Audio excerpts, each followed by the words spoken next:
Hello everyone, in this video I am going to be talking about what we mean by a source in history. Firstly, we're not talking about ketchup, we're not talking about mustard, we are talking about something entirely different. So make sure you get your spelling correct. That's my first tip. Spelling of a source in history is S-O-U-R-C-E. So not the way you'd spell it for ketchup and mustard and things you put on your chips. What a source is in history then is something that tells us information about the past.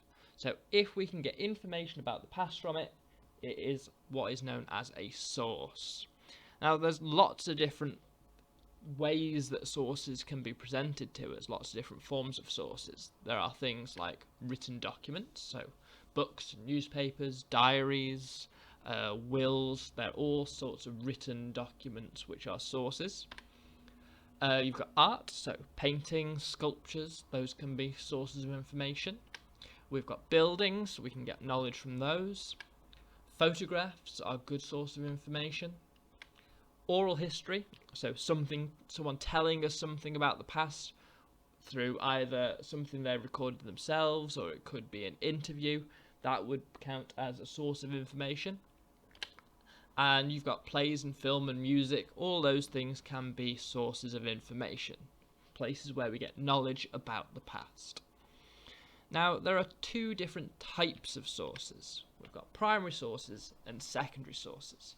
Primary sources are sources created by someone who was either there during the event or during that time period. So a diary or a newspaper report about an event would be a primary source. A secondary source, however, is something that tells us information based off of knowledge from those primary sources.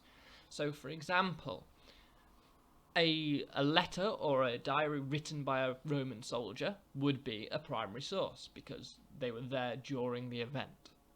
However, a book written about the Romans in 2020 now would be a secondary source because the person writing it wasn't actually there.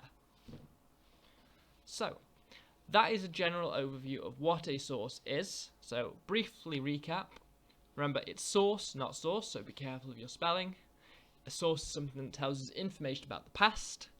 You can have lots of different types of sources, from books to art to movies, lots of different things. And then lastly, there are two different types. Primary, which is where we get our original information from, and secondary, something that uses that original information to tell us about the past. Thank you for watching. Hope that helped your knowledge of what a source is.